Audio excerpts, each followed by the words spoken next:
Welcome! Today we are making these beautiful microwavable potato bags. I am so excited and thanks for joining me today. Let's get to it. We are going to turn this gorgeous fabric into potato warmers to use in the microwave. I am so excited. Yay! And we're going to go ahead and cut our fabric with our rulers and our cutting mat and our rotary at 10-inch with the fabric pieces. And cutting our fabric, I like to use a 5-pound weight to help me hold down the mat and while I cut my pieces. Take your 10-inch strips that you cut out from the yards of fabric. So I have a total of 4 here, so we use just over a yard. And now I'm going to put my ruler on and I'm going to cut off my selvage. And we are using width of fabric by 10 inches, so there's no need to cut the other end out. And then we're going to cut our 100% cotton pure batting with no scrim or glue used as our insides of our potato warmers. We're going to cut this into 10-inch strips, lay it out with the fabric, and then we're going to cut it. And once we have our batting cut out, we can go on over to the sewing table and we're going to put a couple of pins in. Today, my friends, we are making 4 potato warmers. So I have 4 pieces of fabric cut width of fabric, 10 inches wide, and then I have trimmed off the selvage. And we're going to take each piece and turn it right sides together. Now, oftentimes you will see me making these. I use 2 separate pieces of fabric because it's not necessary to have the print on the inside of the potato warmer. So often I'll use, say this is cherry pie. I might use cherry pie on the outside and just a red or a beige on the inside of the fabric. But today I thought I would go ahead and make it with the same fabric and let you know it can be made either direction. And we just want to lay it on this batting to where we get our corners all lined up. So we have all 4 corners. And then we're going to use some pins and pin each corner so we know we don't get off of our anticipated sew lines as we're sewing. So again, just common pins, whatever pins you have, and we're going to pin the batting to the fabric, making sure we're maximizing the use of all of our fabric. So I'm going to scoot it down. I'm going to use my fingernails just to pull it down like this so it stretches over the end of the fabric, and it's done. We're going to put 1 pin in each corner, and that way we make sure we don't get off center when we sew. All right, want to have a little chat. I have put 4 pins in each of my 2 pieces of fabric right sides together and a layer of batting so that they do not slip. Now, I want to talk a little bit about fabric. Fabric is very fluid, so that's why I put my pins, because very easy when you're sewing, those fabrics can move apart and you can get it very, very distorted from what you originally wanted. So by putting the pin in there, it's going to keep that fabric from moving around too much. You also may want a couple more pins. Consider having a pin right where you want your opening so that that pin is going to stick out and you're not going to run over it with the sewing machine. So in case you've got a lot of things on your mind, you know that you're going to leave an opening in your fabric. Another idea for the pin is somewhere in the center.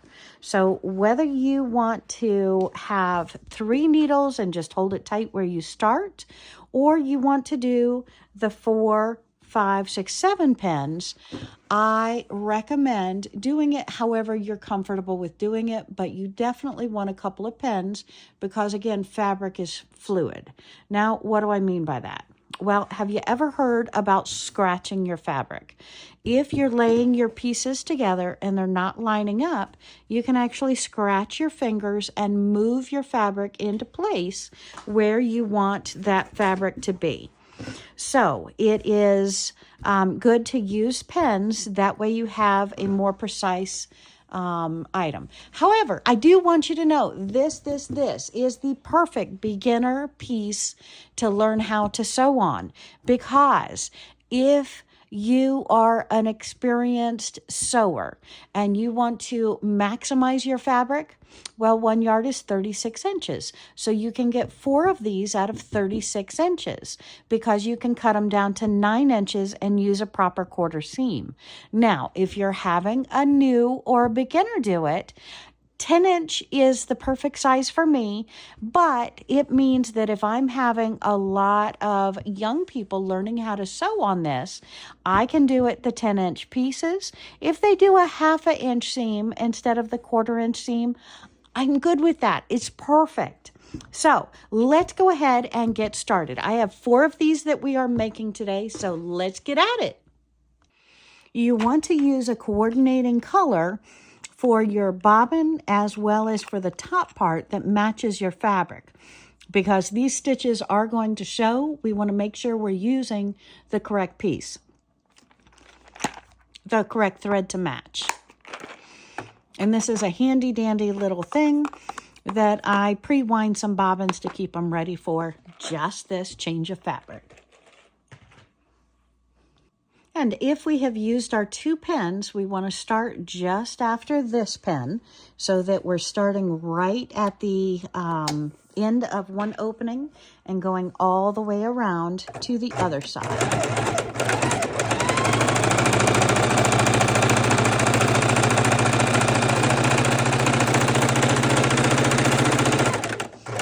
At the corners, I like to stitch pass, reverse stitch, and then needle down, foot up, turn your fabric, which I usually say pivot, and then continue sewing, back stitch past my line, and then come forward again. That makes it extra strong in the corners as well. And Wendy, you're not doing a 1/4 inch seam. What are you doing? Well, at the end, I was going over the batting. So I'm making sure that I'm sewing all 3 pieces together. And easily I could have trimmed that off, not to confuse the novice sewer.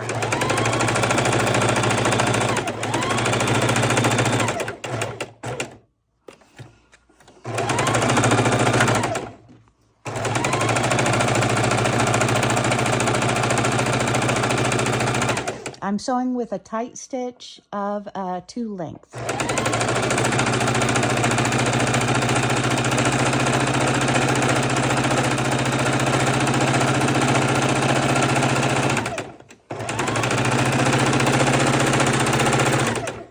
Potato warmers are 100% microwavable, 100% cotton thread, 100% cotton batting, 100% cotton fabric.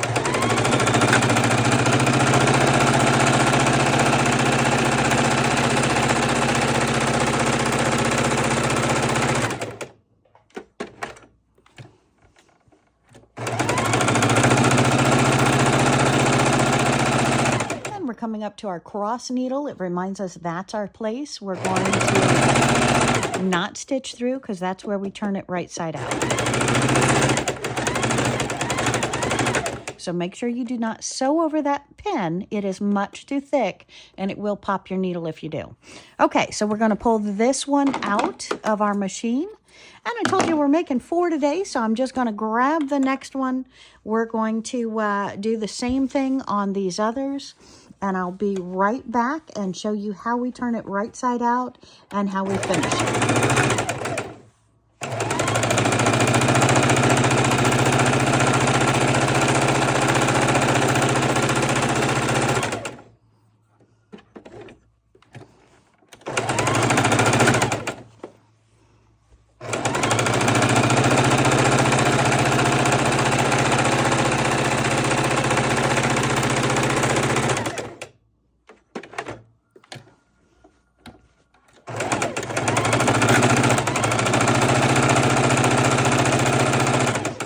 yes, I do have the pins in far enough. I don't have to remove them as I sew around them.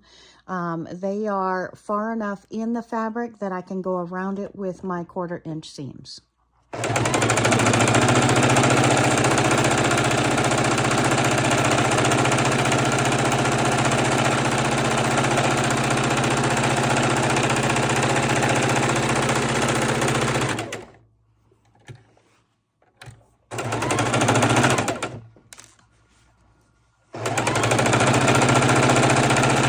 I have one hand at the bottom corner that I'm sewing. The other one is lifting this up to where it's not dragging on anything else on the table, so it's not pulling the fabric in the direction.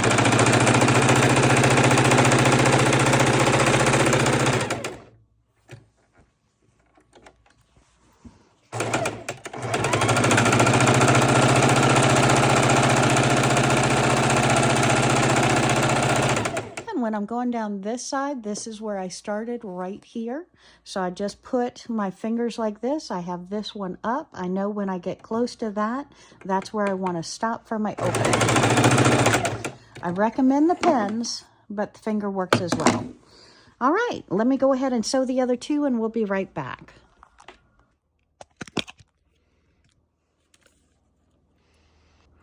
Okay, so we have pulled all of the pins out of our potato warmers.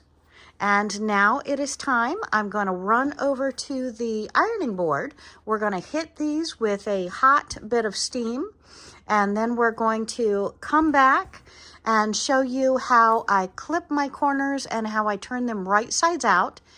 And Wendy, can I make these in a craft fair? Are they economical? Well, yes. You can make them in a craft fair. They are great sellers. You just need signage to let people know what they are. So we'll go over some of those tips and what I charge for them in a moment as well. And we plugged in our iron, we've turned it on the cotton setting, and I have water in it, so we're going to get some steam. And I'm just gonna pop this real fast. I just really want to put a press just gently in the sides of my potato warmers. And that just makes it crisp, makes the opening a little bit more friendly to turn. And we're gonna press these a couple of times during the process. And that's okay. Anytime you work with fabric, pressing it and keeping it nice and crisp and happy is a great way to do it. And yes, we're only pressing on one side. No need to iron batting, my friends. I just want my corners and my opening to be nice and happy. And it helps set the stitch. So pressing does several different things, even though appearance-wise it's not always that easy to understand.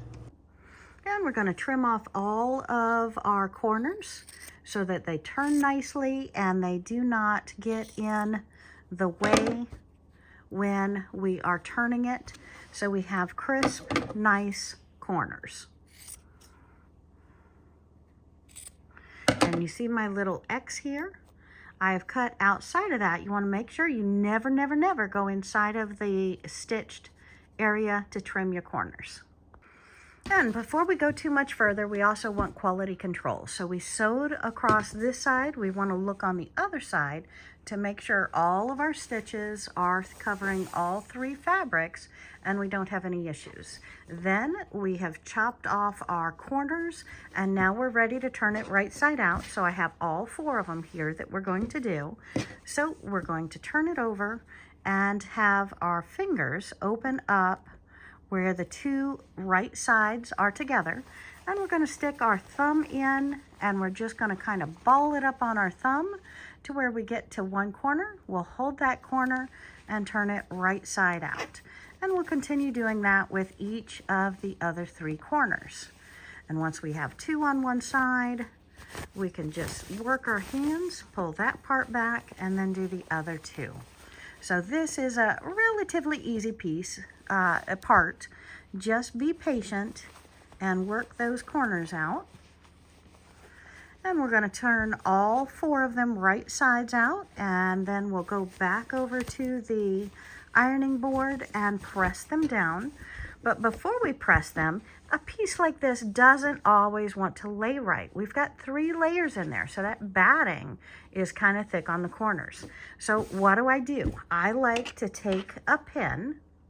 So I have one of the same pens that we pinned it, and I will go around my seams, and I will, if you can see right here where the seam goes together, I'm sticking my needle right into those threads and pulling it out. I want that part to lay flat, and I'm going to do this over by the sewing machine, the iron as well, because I want all those laying flat. And my corners, even though I used my thumb and it was close, that's not a point. So I'm going to go in with a pin in the corner, and I'm going to pull out my points so that I have a nice rounded edge. Hopefully you can see that well.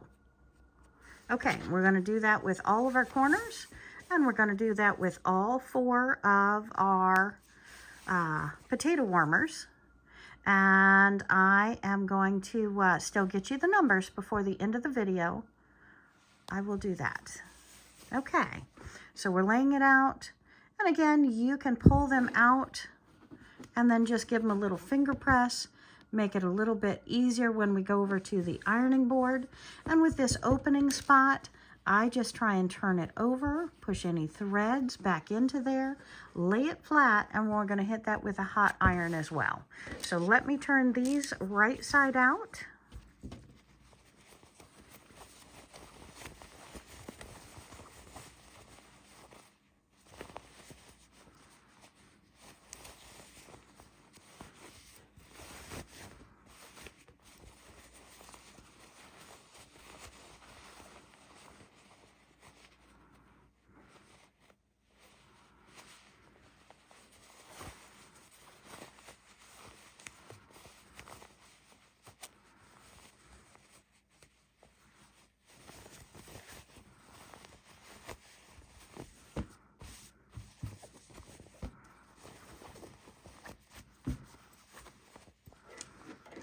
And we're going to use our needle to help us with the sides and with the corner.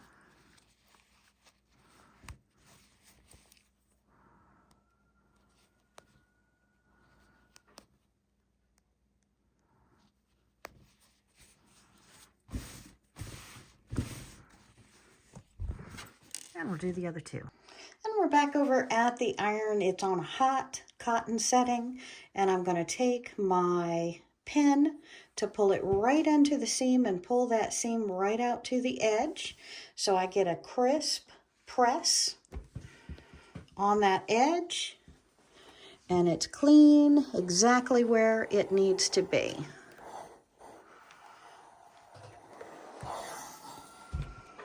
And when we do the other side where the opening is, we're going to take that and fold it over, both pieces with the batting inside, line it up with the rest of the edge, use our pen to get a true edge with that seam, and then we're going to hit that with a hot iron as well.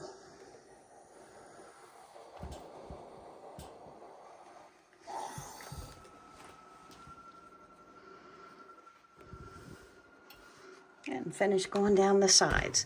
And we're going to press all 4 of these, and then we'll be back over to the sewing table to show you the next step. This, just keeping it crisp and tight at the edges, makes our sewing process that much easier. If you skip this step and you do not pull out the sides of your product, it's not going to look as nice nor be as nice, because we are getting a firm, crisp seam because we want our next stitch line to go through all layers. So if we don't have it right at the edge where we need it to be, it is not going to be very easy to sew it exactly as we need to sew it. And again, the opening, I'm folding the batting inside of one edge, over the other edge, lining it up with my seams.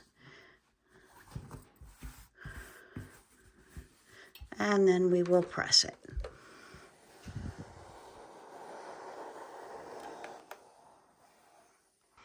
All right, now when we get to sew these, we're going to start right at our opening, and we're going to sew an 1/8 inch all the way around, locking in and closing up and using a decorative straight stitch, but a decorative look around the edge of the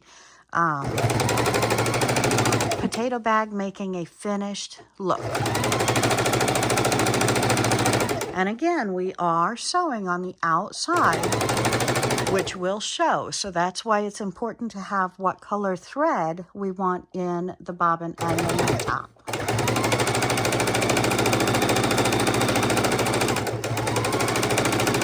This is a reinforcing stitch, but more than that, it's decorative.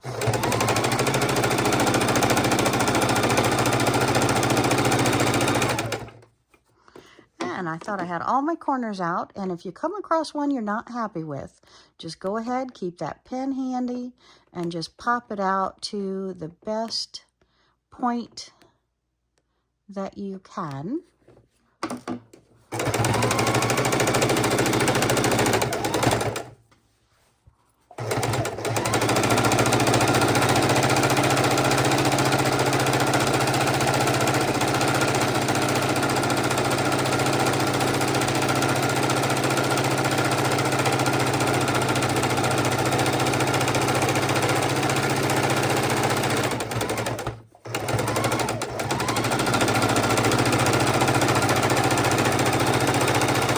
Now this stitch that we're putting around right now is going through 2 layers of batting and 4 layers of fabric, because we have it all laid over on top of itself. So you will want to check your tension before and after doing the thicker pieces like this.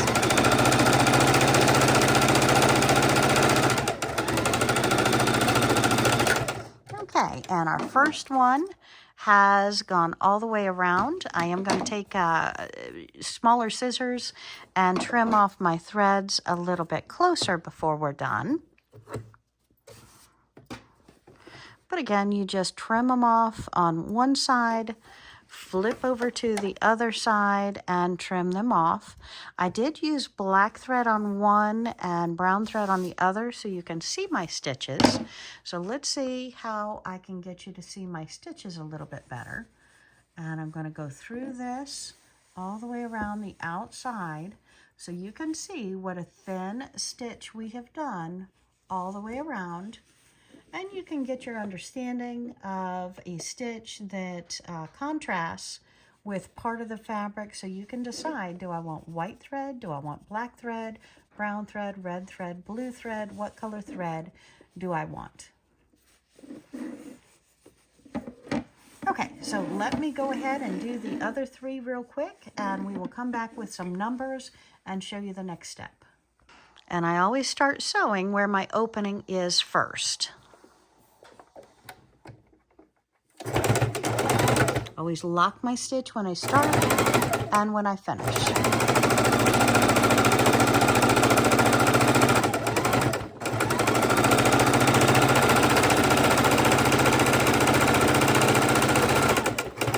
And I said this was a potato warmer, and it is, but it works great for baking potatoes. It works great for warming up day-old bread or keeping your fresh rolls hot. It's beautiful enough to serve right to the table.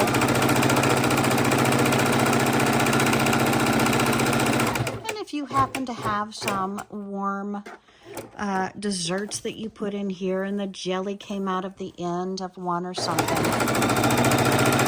you simply throw this in the washing machine just like you do everything else you use in your kitchen. It's important to be clean. 100% washable, 100% microwavable. Do not microwave anything longer than 6 minutes. Now, scientists say you have over 8 minutes if nothing in there is moist. So we know with the moisture, the cotton can be microwaved longer.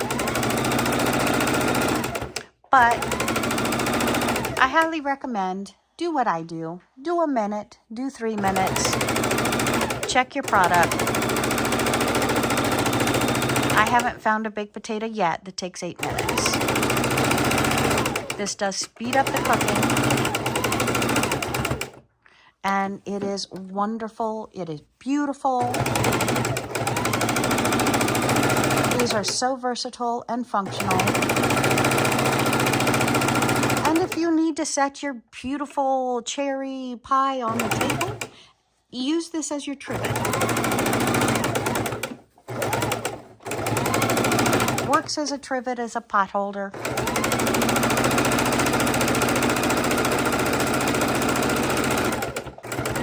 As a microwave potato bag. All right, so let's pull that out. And I'm going to do the other two real quick. All right, so we have finished sewing around the outsides of all 4 of these, and I told you I would give you some numbers. So let's look at some numbers. Assuming that we are making these for a craft fair, a church bazaar, for something, we're going to just assume we're making 12 of these, because if we make 1, it costs more than making 12. Now, hopefully that'll make sense to you momentarily. If we look at 10 inches of fabric times the amount of the 10 inches, we're looking at about 1 1/8 yard of fabric to make 4. So we multiply that by 3 to get our 12. We're looking at about 3 3/8 yards. I'm going to round that up to 3 1/2 yards. And then we have to look at the cost that we don't see. Some of these supplies you probably already have on hand, but they don't last forever. Your thread, needle, pen, seam ripper, machine maintenance, and then we need the 100% cotton batting with no scrim. If we look at getting a small one of those, they usually cost more. We'll get a larger one, 60 by 60 throw, can make 12. And the going market's somewhere around $17 to $20. We're just going to say $18.50. So assuming the 3 1/2 yards of fabric at the going rate of 14, the amount to make 12 of these is going to be $49 for the fabric, $18.50 for the batting, and $5 we're throwing in there for the thread, scissors, pins, etc. Now, this is not including your time. So we come up with a total of $72.50 divided by 12 warmers equals $6.04 each, just to make them. Now, you may say, Wendy, I have fabric on hand. It didn't cost me $14. It cost me $10. It cost me $8. It cost me whatever. Well, good for you. That's a savings. And Wendy, maybe I have batting left over from a quilt. Not good enough. Make sure that it's 100% cotton batting with no scrim, or look for the word scrim and make sure it's only 100% cotton. Very important there. So again, we're looking at $6.04 each to make 12. If we make 4, it costs more because we have leftover or waste. Okay? So you do the numbers your way. This is how I did them. So Wendy, what do you charge for them? Well, if I'm selling them at a craft fair or a bazaar, that table is costing me money too. My time to make these is costing me. My time to watch the booth is costing me. Well, I don't know about you, but I really want more than $6 an hour, and I have no guarantee how many of these I'm going to sell. So, my friends, there's a lot of costs we're not looking at. So, if you do not get rich, you can sell these starting at $12 each. But I recommend you only do that if you buy 3 or more. Okay? So what you really want to do is charge about $14 or more each for these potato warmers. And that way, my friend, you're incentivizing people very, very highly. $3 each if you buy 3 or more. That's a huge savings, and it's getting you more money with less work selling it to the same person. So I'm good if you say 3 or more for the potato warmers. Otherwise, my friends, your time means something. I would really look at having your price somewhere around $14.99, and this math is the reason. I hope that helps. So let's get back to these potato warmers. Now, with our potato warmers, how do we make them into the potato warmer? We've got this. We've done our quality control check. There's no loose threads. There's no sticking out of threads. There's no anything. It looks beautiful. I can't tell where my original opening was. It's all the same. So then we take them and we're going to fold them over to where we have about 2/3 of the fabric, maybe. If I'm not measuring, but I can measure for you if you want. So let me grab the ruler. This looks like maybe 6 inches to me. So let me grab the ruler and see. That's hilarious. Clearly, I can't tell what 6 inches is. So it's about 7.5 inches that I folded it over. And then I'm folding this one over. And I'm just barely overlapping these two, either abutting these two or overlapping just a tad bit, because your potatoes are going to go in here inside of your bag. Okay? So I am going to line it up here, or where the two of them are just touching snugly. So you might want to put a pin in this. I just grab it and start sewing.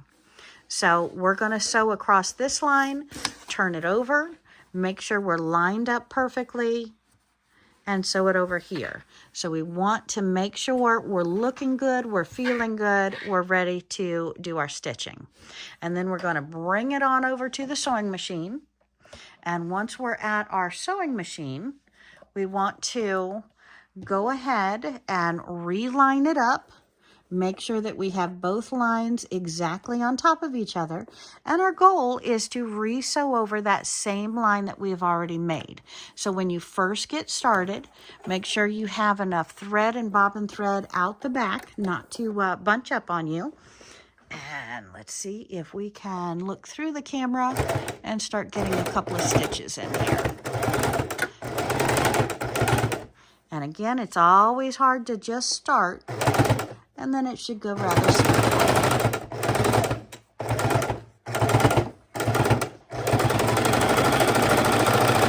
I like to go back and forth over this part.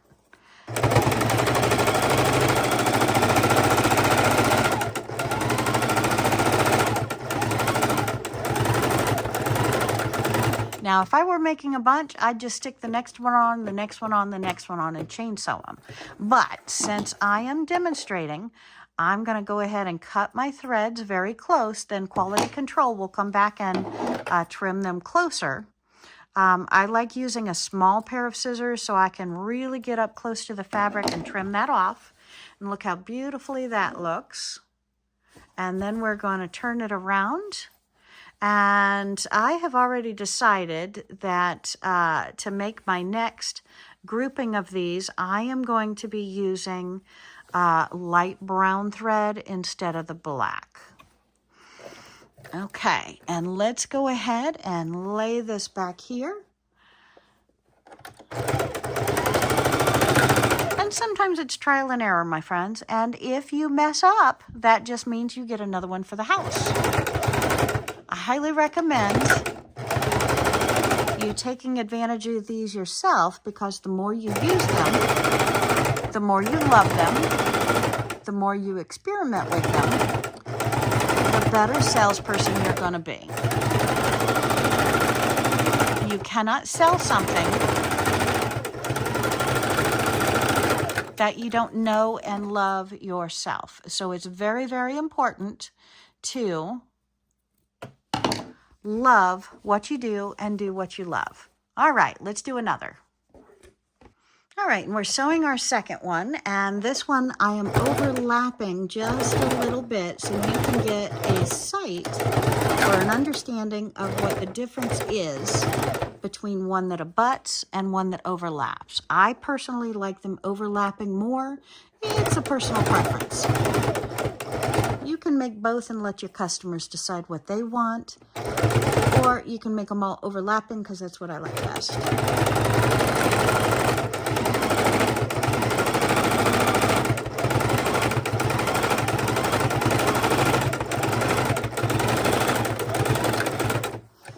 Okay, one side done.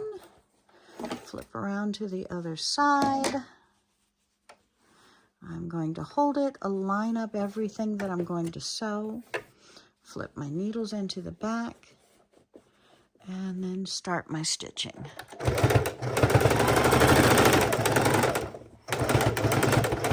And it's kind of like doing a button. At first, the button, it doesn't want to go over the button, so you just assist a little bit on the sides.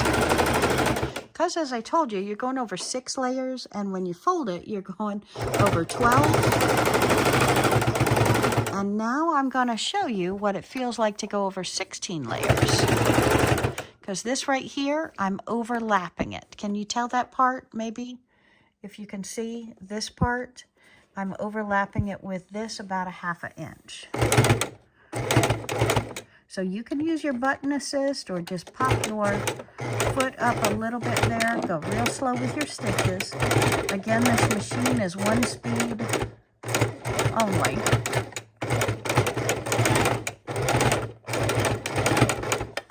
But if you kind of feather that foot, it'll do real well. All right, now let's take a look so you can compare the overlapping versus the not lapping, and you can decide which one you want to create. So we're going to come over here to the table and see if I can get high enough up that you can see what I'm talking about. Now we have the, and I've got to cut my thread still, we have the one that doesn't overlap. You can put your items in here and bake them. To me, it doesn't make sense if you come right up, because you're always going to have that little pucker here. You're going to have to lay flat. So it may be easier access to get to your items, but I like it when it overlaps. So this is how I do all of mine, overlapping. I put my potatoes in there, or I'll put my bread in there. I'll just throw this whole thing in the microwave. This is my hot pad. This is my pot holders. This is my machine that heats everything up in the microwave. So this is so incredible useful for me. I use it all the time. I've even made popcorn in it, but the popcorn bags I'll demonstrate for you. They're only 1 layer with no batting. But I'm going to tell you, I love these bags. They're fully functional, the perfect trivet, the perfect pot holder. I mean, grab this and grab your items inside of it. You've got a little bit of batting there. It's nice. So this is what I recommend to do with the opening, is have them overlapped instead of the breathable. And the breathable just lets too much air out for me. I like to have it all inside, and it cooks faster. So either size you like, you can make them either way. I'm just here to tell you that I don't need a constant vent on what I'm cooking, and this is going to hold in the moisture better. It's fabric, it's going to go right through it, but this is the way I like, and you just tuck your food right inside. All right, so let me finish up the other two. And today we are making microwave potato bags for your viewing pleasure. All right, so we have our 4 potato bags all complete. 1 with a vent slit, and 3 the way I like them, the way I make them, the way I prefer is the overlap, because I want to be able to close that off, those baked potatoes, just hold in the moisture, serve them to the table. It is perfect. So quality control matters, y'all. Check your threads, make sure we have no threads, make sure everything is sewn really well. And you have 4 pieces ready for gifting, ready for using, ready for giving to your neighbors. All right, my friends. Hope you have enjoyed this session. Y'all have a wonderful day and join me again real soon. I love these tutorials. Microwavable potato bag. Just bake it in your oven for 4 minutes and you have wonderful baked potatoes. And we're putting our baked potato, our potatoes, our raw potatoes, rinsed and poked in our potato bag. And we're putting them in our microwave. We're going to turn it on for 3 minutes and then squeeze them and take a look. Should take about 4.5 minutes for 2 baked potatoes. And again, these are on the larger size, my friends.